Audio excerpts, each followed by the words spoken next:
प्रांगण में सर्वेश्वर सर्व समाज कल्याण समिति के तत्वावधान में समिति के अध्यक्ष कनक मैरिज गार्डन के संचालक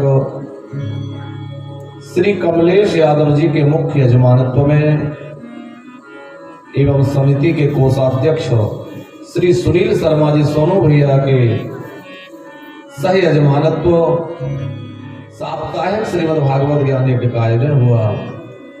आज कथा का सप्तम दिवस विश्राम दिवस। ज्ञानी थे वो प्रेमी बन गए। अब वो सब गोपियों को प्रणाम करने का भी साहस नहीं कर पा रहे हैं। गोपियों को प्रणाम नहीं किया, चरणों में प्रणाम नहीं किया, बल्कि गोपियों के चरणों की रज उठा करके सर पर लगाने लगे और गोपियों के चरण रज को उद्धव प्रणाम कर रहे हैं। वंदे नंद श्री राम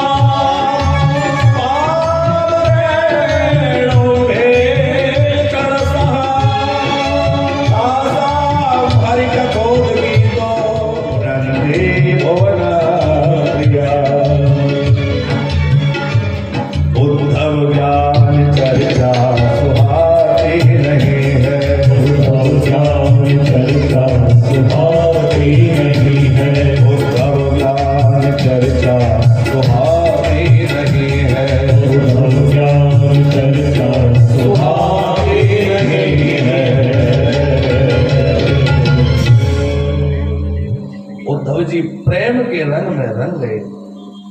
2 दिन का कह करके गए थे, 6 महीने तक ब्रज में रहे। गोपियों को अपना गुरु बना लिया। गोपियों के चरण रज को सर पर चढ़ाते हैं और कहते हैं, हे विधाता मुझे भी ब्रजवास मिल जाए। वृंदावन में मुझे यदि मानव का देह धारण करके रहने का अवसर ना मिले तो वृंदावन की कोई लता मुझे बना देना, कोई औषधि मुझे बना देना और वृंदावन में मैं लता औषधि बन करके भी रहने तैयार हूं, ऊपर ब्रजवास मिल जाए। और जब उद्धव लौट कर आए, श्री कृष्ण ने पूछा, उद्धव इतने दिनों तक कहां रहे? उद्धव कहने लगे, कन्हैया तुम बहुत निष्ठुर हो।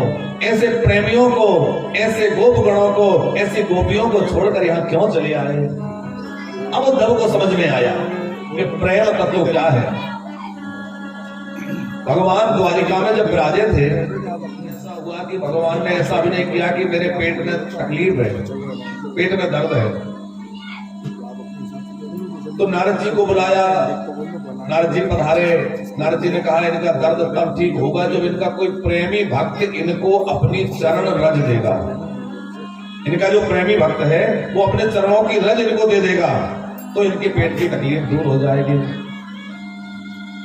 तो श्री कृष्ण ने कहा कि औषधि दुर्लभ तो नहीं है, यहाँ तो मेरे तमाम प्रेमी है, कोई भी दे देगा। रानियों से कहा, महारानियों से कहा, महारानी बोली कि हम यदि अपने चरण रज देते हैं तो हमें तो नरक में जाना पड़ेगा। हम अपने चरणों की धूल भगवान को कैसे, हमारे आराध्य हैं, हमारे पतिदेव हैं, और चरणों की धूल इन्हें कैसे दे सकते हैं? नहीं नहीं, हम नहीं देंगे। उद्धव तुम दे दो। उद्धव कहने लगे, भगवान मैं तो आपका स्वामी, आप मेरे स्वामी हैं, मैं तो आपका चरण सेवक हूं, मैं अपने चरणों की धूल आपको कैसे दे सकता हूं? कोई तैयार नहीं हुआ। तब श्री कृष्ण ने द्वारिका में उद्धव से कहा, उद्धव तुम जाओ, शायद वृंदावन में कोई दे दे। वृंदावन उद्धव गए। अब उद्धव को तो गोपियां जानने लगी थी, कुशल पूछी। उद्धव ने कहा कि इस समय ठाकुर जी के पेट में बड़ी जोर की तकलीफ है और उनका कोई प्रेमी चरण कोई धूल दे दे तो वह ठीक हो जाएगी। गोपियां ब्रज की रज में पैरों को पटकने लगी और ब्रज रज में पैरों को पटकते पटकते तमाम धूल इकट्ठी करके और एक पोटली बना करके दे दी। ले जाओ, जाकर जल्दी से खिला देना। उद्धव जी ने पूछा, आप लोगों को इस बात का कोई डर नहीं है कि आप अपने चरणों की धूल भगवान को देंगे तो आपको नरक में जाना पड़ेगा? एक बार नहीं, 100 बार नहीं, 1000 बार नरक में जाना पड़े हम चले जाएंगे, पर हमारे कन्हैया को कोई कष्ट नहीं होना चाहिए, कन्हैया प्रसन्न रहना चाहिए। हम चाहे जितना कष्ट सह लेंगे। ये है ब्रज की गोपियों का प्रेम। प्रेम त्याग मांगता है, प्रेम समर्पण मांगता है। आजकल तो वासना को ही प्रेम का स्वरूप मान लिया है। प्रेम तत्व बहुत निराला तत्व है। भगवान द्वारिका में विराजे हैं। रुक्मणी जी से विवाह हुआ। हम लोग कथा श्रवण कर रहे थे कि प्रथम संतान के रूप में प्रद्युम्न जी का जन्म हुआ। संबरासुर उनको उठाकर ले गया, कथा कई बार सुन चुके हैं। और वह प्रद्युम्न जी संबरासुर का वध करके मायावती के साथ द्वारिका पधारे। भगवान के जो 8 मुख्य विवाह हैं उनमें से एक विवाह रुक्मणी जी के साथ हो गया। दूसरा विवाह जामवंत जी महाराज की बेटी जाम्बवती से हुआ।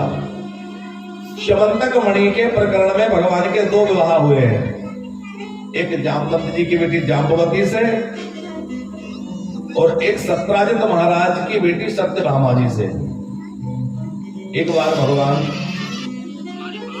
इंद्रप्रस्थ अपने भाइयों से मिलने के लिए गए और वहां यमुना के किनारे भ्रमण कर रहे थे। एक तपस्वी कन्या को तपस्या करते थे। कहा, पूछा, देवी आप कौन हैं? उन्होंने कहा, मैं सूर्य नारायण की बेटी हूं और श्री कृष्ण को पति बनाने के लिए तप कर रही हूं। तब ठाकुर जी ने कहा कि कोई बात नहीं, आपकी तपस्या पूरी हो गई, चलिए मैं ही कृष्ण हूं। वो यमुना महारानी थी और यमुना जी भी चतुर्थ पटरानी ठाकुर जी की बनी और चतुर्थ पटरानी के रूप में पधारे हैं। बोली यमुना मैया की। देखो, ठाकुर जी की एक है वृंदावन लीला, एक है मथुरा लीला, एक है द्वारिका लीला। तीनों लीलाओं में जो ब्रज का परिकर है वो मथुरा में नहीं है। मथुरा का परिकर द्वारिका चला गया, लेकिन द्वारिका का जो परिकर है वो वृंदावन में नहीं है। सब अलग अलग परिकर है। लेकिन यमुना मैया एक ऐसी है कि यमुना मैया हर एक लीला में साथ में है। चाहे गोकुल लीला हो, वृंदावन लीला हो, मथुरा लीला हो अथवा द्वारिका लीला हो, हर लीला में श्री यमुना महारानी ठाकुर जी के साथ में है। सब जगह साथ रही है। भाई, मथुरा वृंदावन की लीला में तो यमुना जी है ही, द्वारिका लीला में पटरानी बनकर के पधारी है। चतुर्थ पटरानी कालिंदी जी हुई, यमुना महारानी। और यह जो अवंतिकापुरी है, उज्जैन नगरी, ये भगवान की ससुराल भी है, गुरुकुल तो है ही। यहाँ के राजा की बेटी का नाम था मित्रवृंदा। मन ही मन श्री कृष्ण को प्रेम करती थी। इन्होंने कृष्ण की कीर्ति को सुना तो अपने मन में उनका वर्ण कर लिया, मानसिक वर्ण। भक्त एक बार अपना समर्पण भगवान के चरणों में कर दे, फिर जिम्मेवारी भक्त की नहीं रह जाती, फिर जिम्मेवारी भगवान की होती है। फिर तो भगवान स्वयं पहुंच जाते हैं। हम जहां हैं भगवान हमें वहीं जाकर के अवलंब प्रदान कर देंगे। बड़े बड़े नरपति, बड़े बड़े राजा राजकुमार स्वयंवर में पधारे थे। मित्रवृंदा जी का स्वयंवर हो रहा था। ठाकुर जी वहां पधारे। हमारे द्वारिकाधीश प्रभु ने आकर के जैसे भेड़ियों के बीच में से कोई गजराज अथवा कोई सिंह अपना भाग उठा करके ले जाए, उसी प्रकार उन राजाओं के बीच में से मित्रवृंदा का हरण करके प्रभु ले गए और द्वारिका में जाके दिव्यतापूर्वक विवाह संपन्न हुआ है। ये भगवान का 5वां विवाह हुआ। 6वां विवाह कौशल नरेश की पुत्री नग्नजिति के साथ में हुआ। 7वां विवाह कैकेयी नरेश की पुत्री भद्रा से हुआ और 8वां विवाह भगवान का मगध देश के राजा की बेटी लक्ष्मणा के साथ हुआ। ये 8 मुख्य पटरानियां हैं। उसके बाद 16,100 विवाह एक ही साथ में हुए हैं। अब हम लोग यमुना जी का वर्णन सुन रहे थे, राधा रानी का वर्णन सुन रहे थे, तो राधा जी के श्री चरणों में प्रणाम करते हुए चले आगे। एक और कृपा की कर दो लाडली श्री राधे। राधा जी को पुकारते हुए आगे की कथा में प्रवेश करेंगे। हे राधा रानी, हम पर भी कृपा करो। अरे एक और कृपा की कर दो लाडली श्री राधे।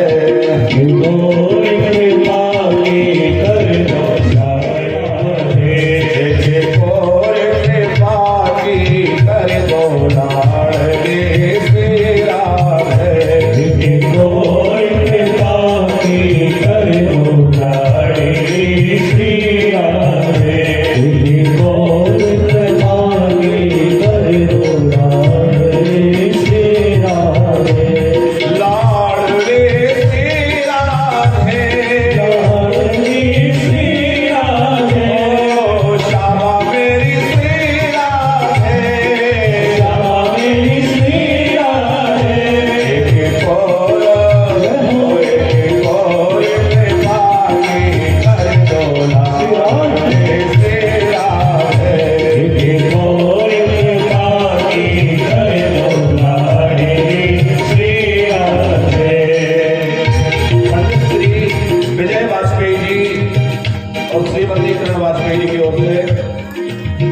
आदरणीय पुजारी जी यहाँ मंच पर पधारे हैं, बहुत बहुत स्वागत है।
श्री सुखदेव जी कहते हैं, राजन, भौमासुर के नाम के एक दैत्य ने अनेक राजाओं की कन्याओं को जबरदस्ती उठा करके अपने कारागृह में बंदी बना लिया। हठात लेकर आया और बंदी बना लिया।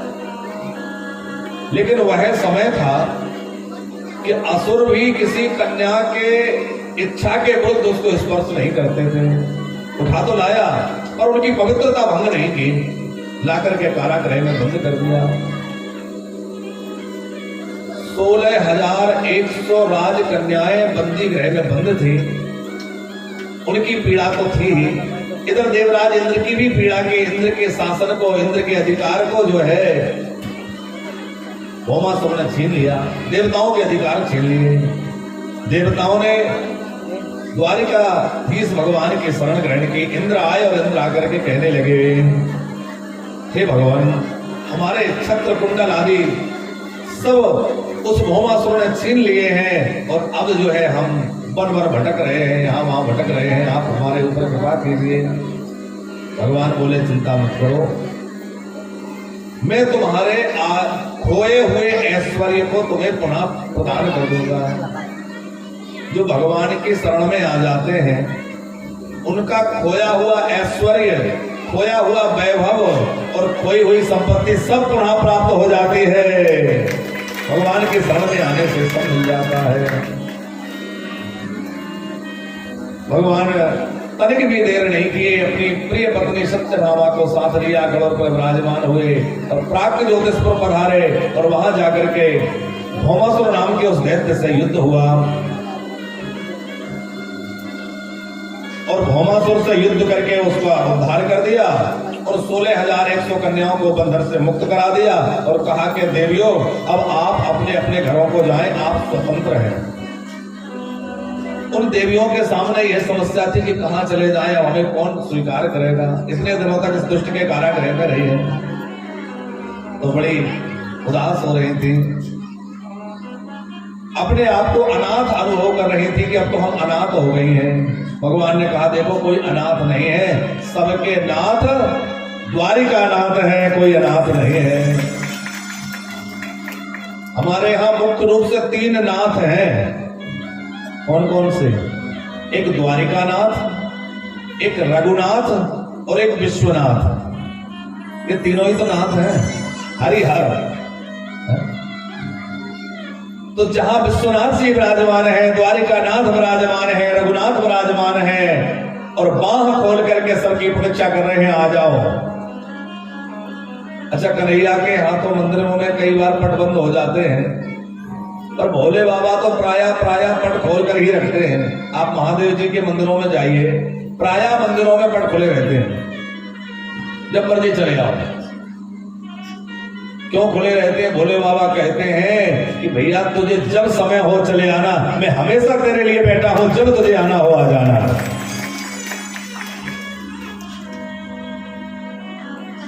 सर्प बिच्छू एक बार रोते रोते पहुंच गए। भोले बाबा ने कहा, क्या कष्ट है? बोले, बाबा हमें क्यों बनाया?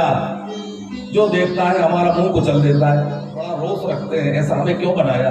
कहां जाए? भोले बाबा बोले, इतना दुखी मत हो, अब मेरी शरण में आ गए हो तो मैं तुम्हारा त्याग नहीं करूंगा।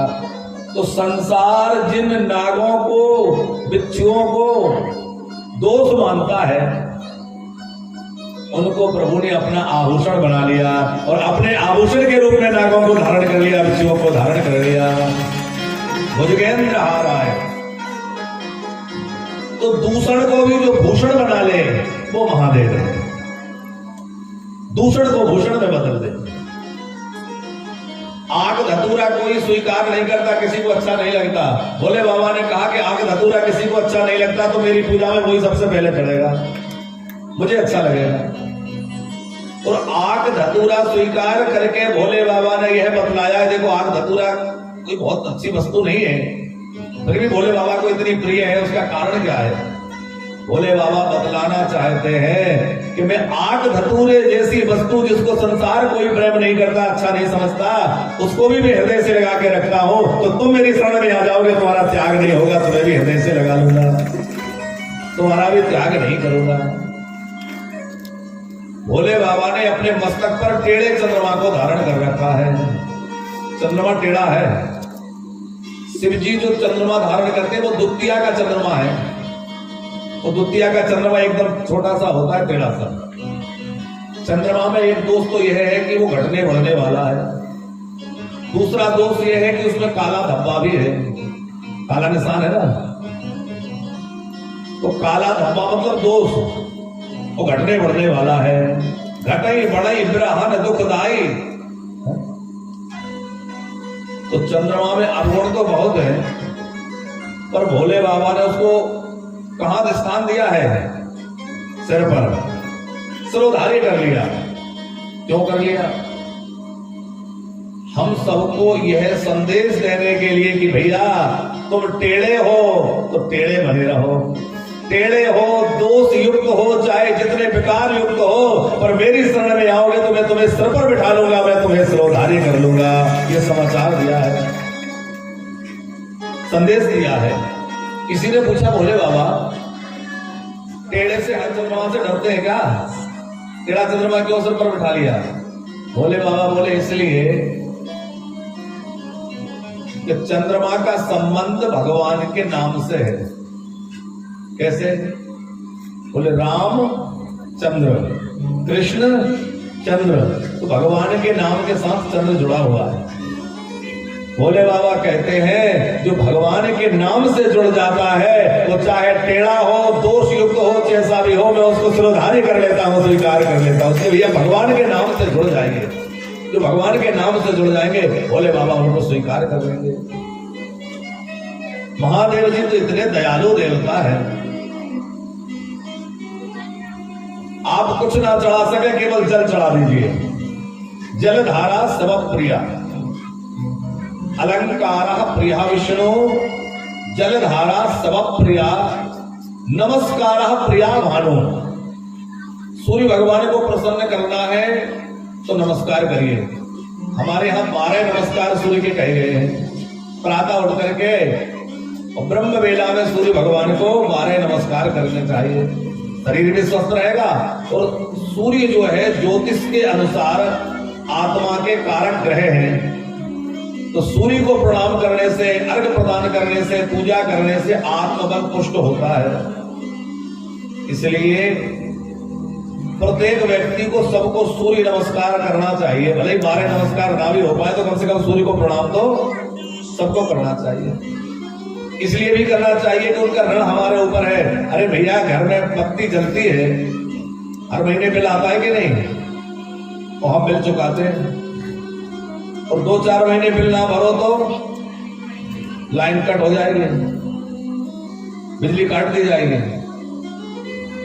और सूर्य भगवान वर्षों वर्षों से हमें प्रकाश दे रहे हैं, ऊर्जा दे रहे हैं, सब कुछ प्रदान कर रहे हैं, और कभी टैक्स मांगा उन्होंने बिल आया? नहीं आया ना।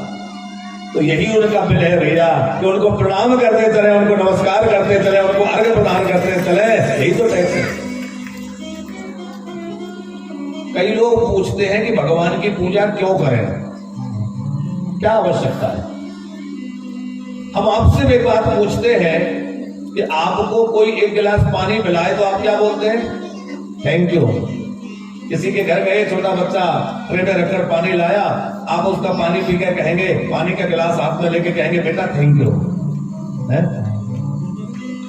एक गिलास पानी देने वाले को तो थैंक यू बोल रहे हो, और जिसने समुद्र भर दिए, नदियां बहा दी, सरोवर बना दिए, उसके लिए धन्यवाद नहीं दोगे? ये पूजा जो है उसके लिए धन्यवाद है।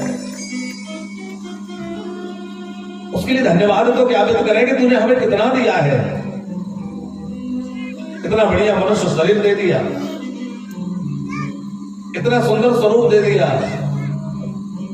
थोड़े दिन पहले हमारी एक दाढ़ में तकलीफ हो गई, तो निकलवाने गए, तब हमें पता चला कि एक एक दाढ़ के इलाज में, एक एक दांत के इलाज में भी लाखों रुपए लग जाते हैं। नकली लगवाओ तो उसमें हजारों रुपए, लाखों रुपए लगते हैं, लाखों रुपए के इलाज। तो एक सामान्य सा दाढ़ दांत जो है वो लाखों का हो रहा है, तो भैया जी आंखें, किडनी, लीवर, ये सब कितने के होंगे? हैं? कई करोड़ों के होंगे, तो भगवान ने हमें सुंदर शरीर दे दिया, तो कई करोड़ तो हमें ऐसे ही दे दिए भैया। कई करोड़ों का मालिक तो ऐसे ही बना रखा है?